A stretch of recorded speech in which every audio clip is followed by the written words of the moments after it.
திருத்தணி சுப்பிரமணிய சுவாமி திருக்கோவில் கார்த்திகை பரணி தீபம் ஏற்றப்பட்டது. திரளான பக்தர்கள் சுவாமி தரிசனம் செய்தனர். திருவள்ளூர் மாவட்டம் திருத்தணி சுப்பிரமணிய சுவாமி திருக்கோவில் முருகப்பெருமானின் பிரசித்தி பெற்ற 5ஆம் படை திருக்கோவிலாகும். இந்த திருக்கோவிலில் கார்த்திகை மாதம் தீப திருவிழா டிசம்பர் 13ஆம் தேதி மாலை 6 மணிக்கு சொக்கப்பானம் சிறப்பு தீபம் ஏற்றும் நிகழ்வு நடைபெற உள்ளது.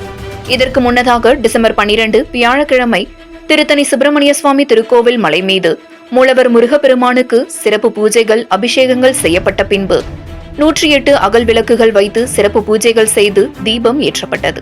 இந்த தீபத்தினை திருக்கோவில் இணை ஆணையர் செயல் அலுவலர் ரமணி, அறங்காவலர் குழு உறுப்பினர் சுரேஷ் பாபு ஆகியோர் மங்கள வாத்தியங்கள் முழங்க அகல் விளக்குகளை திருக்கோவிலில் வலம் வந்து சண்முக பெருமாள் சன்னதி, உற்சவர் முருகப்பெருமான் சன்னதி, ஆபத் சாகயா விநாயக பெருமான் சன்னதி, நவ வீரர்கள் சன்னதி ஆகியவற்றில் வைத்த பின்பு திருக்கோவில் கொடிமரத்து முன்பு பரணி தீபம் ஏற்றப்பட்டது. இந்நிகழ்வில் உற்சவர் முருகப்பெருமான் மங்கள வாத்தியங்கள் முழங்க திருக்கோவில் மேல் பிரகாரம் வலம் வந்து அருள் பாலித்தார். இந்நிகழ்ச்சியில் திரளான பக்தர்கள் காவடி எடுத்து வந்து சுவாமி தரிசனம் செய்தனர்.